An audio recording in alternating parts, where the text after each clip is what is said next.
पाल रे सब बड़ा बडेरा, सब बड़ा बडेरा वो जी, सब लोग लगाया वो जी, ठाकरिया ने समझा वो जी।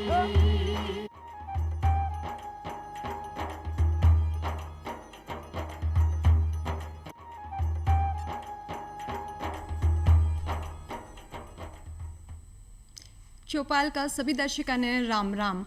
भाई आप ना किसान भाई खेती के साथ साथ में पशुपालन को व्यवसाय भी करे, जिसके मायने मुख्य रूप में दुधारू पशु गाय भैंस और बकरी शामिल है। आप ना पशुपालक अलग अलग मौसम में अलग अलग प्रकार हुआ आपने पशुओं को ख्याल रखा है। पशुओं ने काई खिलानो है, पशुओं ने काई पिलानो है, सभी बातों को ध्यान रखा है। लेकिन अब ठंड को मौसम शुरू हो गया, ठंड के मायने पशुओं को विशेष रूप में ध्यान रखना बहुत ज़्यादा ज़रूरी है।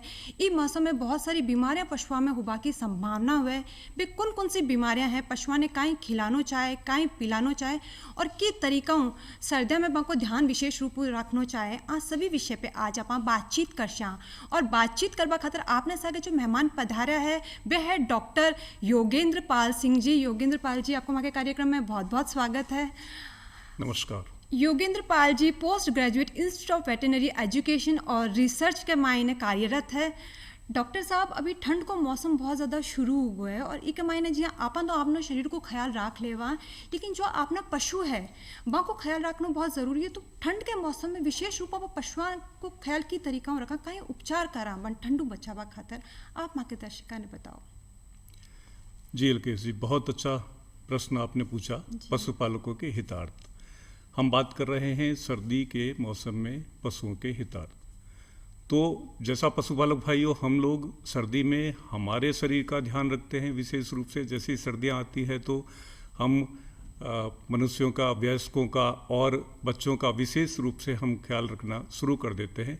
उसी तरीके से हमको हमारे पशुओं का भी विशेष रूप से ध्यान रखना होगा। इसको मैं बताना चाहूँ तो हम हल्के सी 3 भागों में बांटें कि सबसे पहले तो कि पशु का खुद का हम कैसे ध्यान रख सकते हैं। दूसरा यह है कि पशुशाला में जहाँ पर पशु को हम बांधते रखते हैं वहाँ पर हम क्या कुछ विशेष ध्यान रख सकते हैं। और तीसरा आता है कि पशुओं के आहार के बारे में। इस तरह हम 3 भागों में इसका ध्यान रख सकते हैं। तो पशु की हम बात करें तो क्योंकि हमको पशुपालक भाइयों, हमको पशु को ठंड से बचाना, हमारा मकसद सबसे पहला ये होना चाहिए, हमारे पशु को ठंड से बचाना है। क्योंकि जब शीतलहर चलती है तो पशु के स्वास्थ्य पर इस ठंडी शीतलहर का बहुत ही विपरीत असर पड़ता है। तो उसको बचाने के लिए सीधे यह है कि पशुशाला में इस तरह की जो खिड़कियाँ, दरवाजे ये जो खुले होते हैं, इन पर हम पर्दे लगाएं। पर्दे सामान्य बोरी के हो सकते हैं, पर्दे सामान्य त्रिपाल के हो सकते हैं। तो ये क्या करेंगे, जब हम पशुशाला के जो भी खिड़की और दरवाजे या खुली कोई जगह है तो उसमें पर्दे लगा देंगे, तो जो शीतलहर चल रही है उससे हम सीधे पशु को बचा सकते हैं। जी, लेकिन जी पशुओं ने आप कहीं उड़ानो बिछाना को भी कहीं कर सका, पशुओं ने जहाँ कहीं पीराणु है या इस तरीके को भी कोई उपाय है? हाँ जी, मैं उसी में आ रहा हूँ कि मैंने बताया कि फिर हम पशु का ध्यान रखेंगे। अभी पशुशाला की बात करी, अब हम पशु की बात करते हैं। तो पशु की हम बात करेंगे तो पशु के शरीर पर सीधी शीतलहर या ठंड का सीधा प्रकोप नहीं आए, तो इसलिए हम उसके शरीर पर भी, हम कोई भी छोटे पशु हैं, बकरियां हैं, बछड़ियां हैं, तो उन पे एक जैकेट नुमा वस्त्र बना करके पहना सकते हैं। बड़े पशु हैं तो हम सीधी की सीधी बोरी, टाट या कोई मोटा कपड़ा हम उसके शरीर पर हम बांध सकते हैं। इसी तरीके से पशु जहाँ पर बैठता है तो वहाँ पर नमी नहीं हो, गोबर और मूत्र की गंदगी नहीं हो, उसके लिए हमें बिछावन भी रखनी पड़ेगी। क्योंकि नीचे से भी जब पशु नीचे बैठेगा तो धरती जो ठंडी होती है उसका भी शीत का प्रकोप उसमें होगा। तो हम उस पर बिछावन के लिए हम जो भी सूखा चारा है, कड़बी है या सूखी पत्तियां हैं, इस तरह की हम चीज़ें उस पर बिछा दें, तो हम जब बिछा देंगे तो शरीर जो है सीधे ठंडी धरती के टच में या संपर्क में नहीं आएगा। तो इस तरीके से हम पशु को ठंड से बचा सकते हैं। तीसरा मैंने बताया कि अब हम आएंगे कि उसका आहार कैसे हो, ठंड से बचाना है, हम ठंड की बात कर रहे हैं। लेकिन जी आपने जो नवजात बछड़ा बछड़ी हुए आपको भी विशेष रूप में ध्यान रखबा की बहुत ज़्यादा ज़रूरत है। तो आप बता दीजिए, आप गाय भैंस बकरी को ख्याल आप इस तरीका रख सका, लेकिन जो नवजात बछड़ा बछड़ी है को इमें की तरीका ख्याल रखा, आप बताओ। हाँ जी अलकेश जी, ये आपने बहुत बड़ी बात पूछी, क्योंकि सामान्यतः क्या होता है पशुपालक भाइयों, हम बछड़े बछड़ी पर थोड़ा सा ध्यान कम देते हैं, लेकिन हमें मानना ये होगा कि आज का बछड़ा बछड़ी जो भविष्य की गाय या भैंस बनने जा रहा है, तो हम उसको बछड़े बछड़ी के तौर पर नहीं देखें, हम देखें कि ये कुछ दिनों बाद में हमारा एक वयस्क पशु बनने वाला है, गाय या भैंस बनने वाली, तो उसको उस तरीके से ध्यान रखते हो, क्योंकि छोटे बछड़े होते हैं, इनकी जो रोग प्रतिरोधक क्षमता होती है ये कम होती है, ये ठंड के मौसम में जल्दी बीमारियों की चपेट में आ जाते हैं, तो इसके लिए तो हमें विशेष रूप से ध्यान रखना होगा। जी बिल्कुल डॉक्टर साहब, आपने जो दुधारू पशु है गाय भैंस बकरी के साथ साथ जो भी नवजात बछड़ा बछड़ी है वहाँ को भी विशेष रूप ठंडू बचाव के खातिर ध्यान रखना चाहिए। तो बात करिए आप ठंडू ध्यान क्या रखा साथ में डॉक्टर साहब, अब ठंड के मौसम में काई हुए कि आप जो आपने गाय भैंस हैं अन्य ज़्यादा नीला को धुला को नहीं सका, तो की तरीका जो आप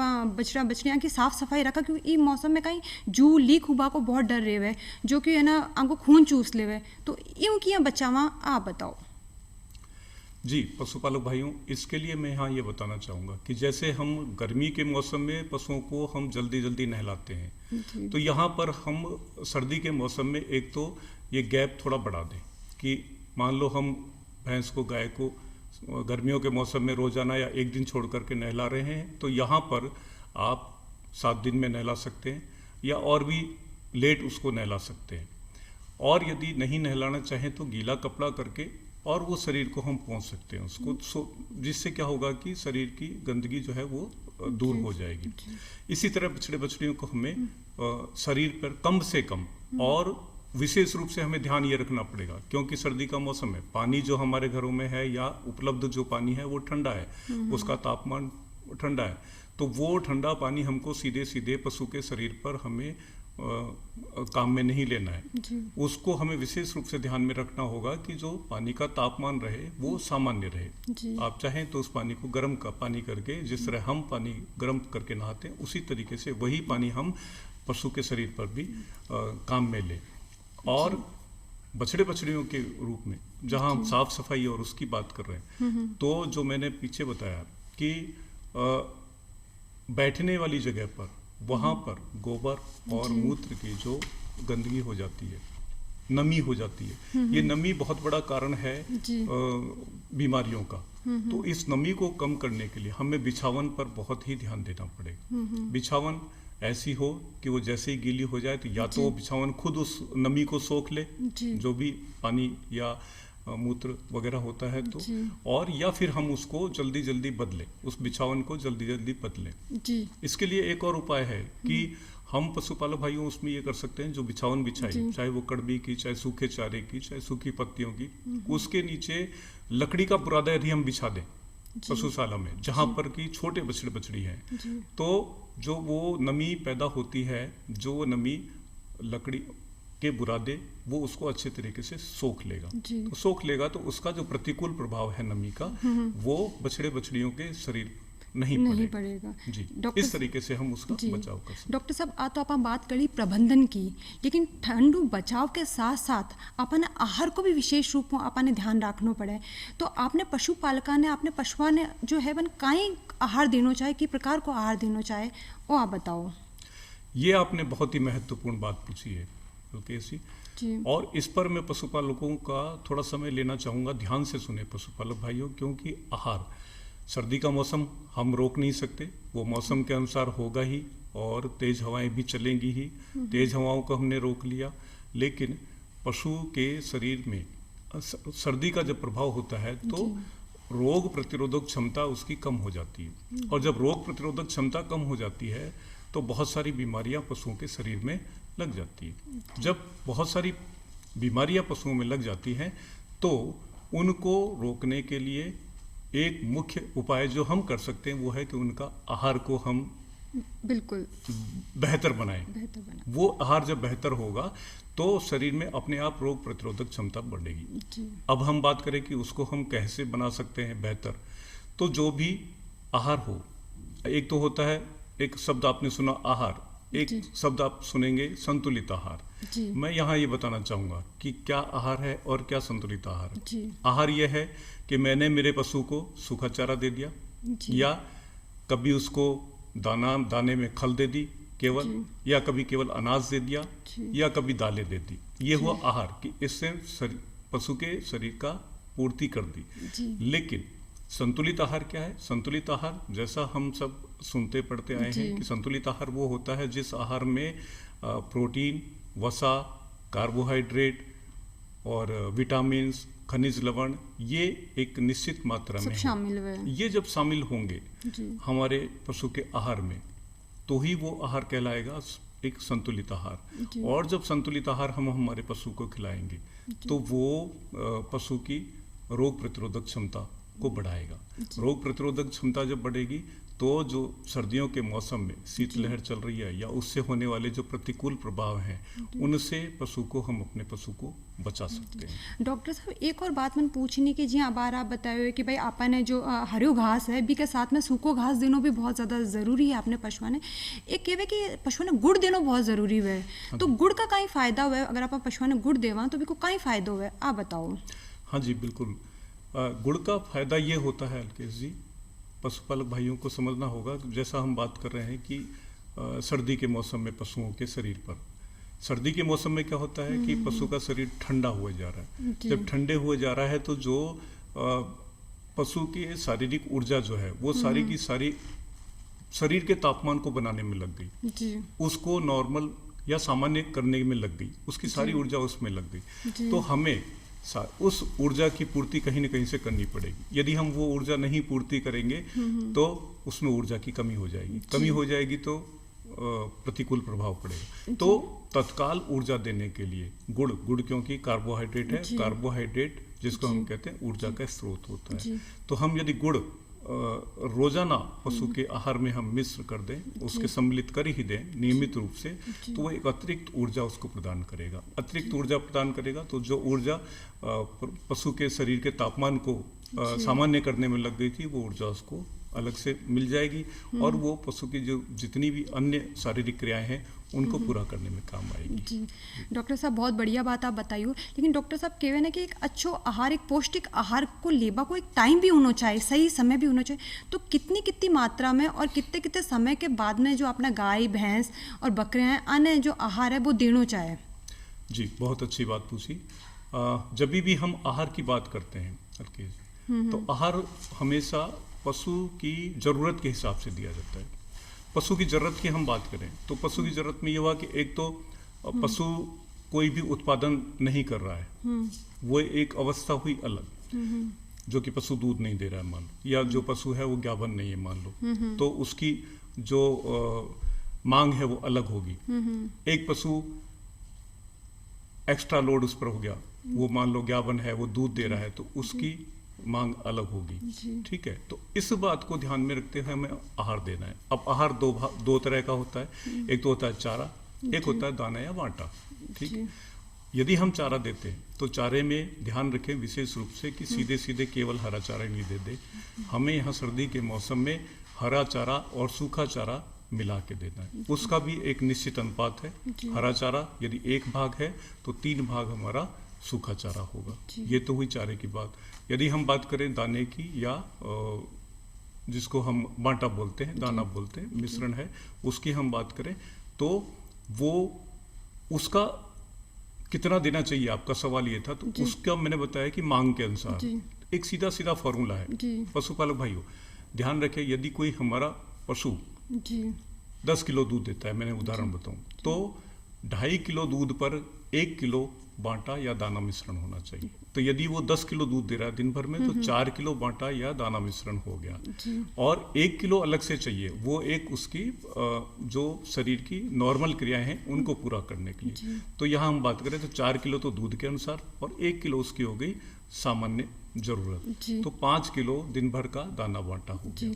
अब हम कितनी बार दें, तो सामान्यतः 2 बार ये बताया गया है कि सवेरे और शाम जब भी दूध निकालने का समय होता है उस समय हम पशु के आहार को पूरा उस समय दें। तो उस समय जब संतुष्ट पशु होता है, उसको भूख नहीं लगती है, तो वो दूध अच्छे से देता है। मतलब अपने चारा के साथ में दाना मिश्रण को बहुत विशेष रूप में ध्यान रखने की जरूरत है। लेकिन डॉक्टर साहब एक बात बताओ, आपकी जो दाना मिश्रण है इनकी कोई सरल विधि है जो अपन घर में बना सका, इसके बारे में आप बताओ। हाँ जी हाँ, बहुत सही बात है। हालांकि आजकल बाजार में बहुत बहुत तरीके से ये आहार जिसको हम दाना बांटा दें ये मिल रहा है। जैसे क्योंकि एक तो होता है रेडीमेड जी जो सभी पशुपालक भाई जानते हैं, बोरी में पैकेट में आ रहा है। जी और जैसा आपने अभी सवाल किया कि घर पे बनाने का जी कैसा हम बना सकते हैं, जी उसका भी तोड़ बाजार ने निकाल लिया। वो भी एक घर के बनाए हुए आहार की तरह बना करके और वो दे रहे हैं। लेकिन यहाँ मैं सीधा बताना चाहूँगा पशुपालक भाइयों, आप जब भी आहार अपना बांटा तैयार करें तो सबसे पहले तो ध्यान ये रखें कि उसमें एक ही घटक नहीं हो। जैसा मैंने अभी बताया था कि आहार और संतुलित आहार में फ़र्क होता है, तो संतुलित आहार में बांटे की बात करेंगे तो वो भी एक संतुलित होना चाहिए। तो हम 4-5 चीज़ें मिला के लें। 4-5 चीज़ें क्या होती है? एक होता है कार्बोहाइड्रेट कहाँ से मिलेगा? अनाज से। फैट कहाँ से मिलेगी? वसा जिसको हम कहते हैं वो मिलेगा कांकड़ से, जो हमारे कांकड़ होते हैं उनसे मिलेगा, या खल जो होती है उससे मिलेगा। हम बात करें संतुलित आहार की तो उसमें हमें चाहिए प्रोटीन, तो प्रोटीन कहाँ से मिलेगा? वो दालों से मिलेगा। और ये सभी चीज़ें हमारी उपलब्धता के अनुसार हम काम में ले सकते हैं। मैं यहाँ यह नहीं कहूँगा कि अनाज है तो आप उसमें गेहूँ ही दीजिए, ज्वार ही दीजिए, बाजरा ही दीजिए, नहीं, जो भी हमारी उपलब्धता है वो आप अनाज ले लें। जो भी हमारी उपलब्धता है वो दालें ले लें, दालों की चूरी बना करके ले लेंगे, ठीक है। कांकड़ ले लें, खल ले लें, चापड़ ले लें। 5 चीज़ें मुख्य रूप से हमें लेनी ही लेनी है और इन सभी को समान मात्रा में ले लें। यदि मैं बात करूं कि चलो हमको 10 किलो बनाना है या एक बोरी पूरी बनानी है, 100 किलो की बोरी हमको बना के रखनी है, तो हम 5 ही मात्राओं को 18 किलो 20 किलो 18 किलो 20 किलो के हिसाब से 5 बराबर हमने ले लिया। गुणवत्ता का विशेष रूप से ध्यान रखना है, क्योंकि गुणवत्ता बहुत जरूरी है। तभी जो हम खिलाएंगे वही हम पाएंगे पशु से। तो एक अच्छी गुणवत्ता वाले ये 5 अवयव ले लिए। साथ में हम इसमें गुड़, जैसा आपने अभी पूछा था, गुड़ मिलाएंगे। यदि हम 100 किलो बांटा तैयार कर रहे हैं घर पर तो 5 किलो उसमें गुड़ मिलाएंगे और 1 किलो नमक या खनिज लवण। तो बहुत ही, हालांकि बहुत कम मात्रा में चाहिए, जैसा मैं बता रहा हूँ कि 100 किलो में हम 1 किलो सिर्फ मिलाना चाहेंगे, लेकिन वो जरूरी है। यदि हम वो नहीं मिलाएंगे तो बहुत सारी जो शारीरिक गतिविधियां हैं, शारीरिक क्रियाएं हैं, वो अधूरी रह जाती हैं। बहुत डॉक्टर साहब बहुत बढ़िया बतायो कि भाई दाना मिश्रण अपन घर पे ही बना सका, अपने बाजार में जार परेशान होगा की ज़रूरत को नहीं, और आप की तरीका में भोजन देनो चाहे पशुआ ने। बहुत बढ़िया बात बताइए डॉक्टर साहब। अब आप बात करा कि ई मौसम में कहीं बीमारियाँ बहुत ज़्यादा हुए हैं, तो पशुआ में मुख्य रूप जो अपने गाय भैंस बकरी है वह मुख्य रूप में कौन सी बीमारियाँ हुआ को खतरो जो है वो ई मौसम में रहे है, आप बताओ। जी, बहुत अच्छी बात पूछी एलके जी आपने, क्योंकि प्रबंधन हमने बताया, आहार के बारे में बताया। हम बात करें बीमारियां, जिस प्रकार बीमारियां सर्दी के मौसम में हम मनुष्यों को होती है, सर्दी लगना, जुकाम लगना, खांसी होना, ये की यही बीमारियां पशुओं में भी होती है। श्वसन तंत्र को प्रभावित करने वाली बीमारियां मुख्य रूप से होती हैं। और जैसा हम सर्दी की ही बात कर रहे हैं, तो ठंड लगना, विशेष रूप से ठंड लगना, ये भी एक तरह की बीमारी है। शरीर का तापमान कम हो जाना, ठंड लगना एक विशेष है। जब हम श्वसन तंत्र की बात करें तो श्वसन तंत्र में नाक चलना, आंख से पानी आना, ये मुख्य लक्षण होते हैं। और निमोनिया बहुत ही पशुओं में पाया जाने वाला सामान्य बीमारी है सर्दी के रूप में, सर्दी के मौसम में विशेष रूप से। जी, तो डॉक्टर साहब ईयन की कोई बीमारी है जो घातक हो सके आपने पशुओं के लिए? ईयन की कोई मुख्य बीमारी है, ईयन की कोई बड़ी बीमारी है जो ई मौसम में बहुत ज़्यादा फैल रही है और जो पशुपालकों ने बहुत ज़्यादा दिक्कत हो रही है?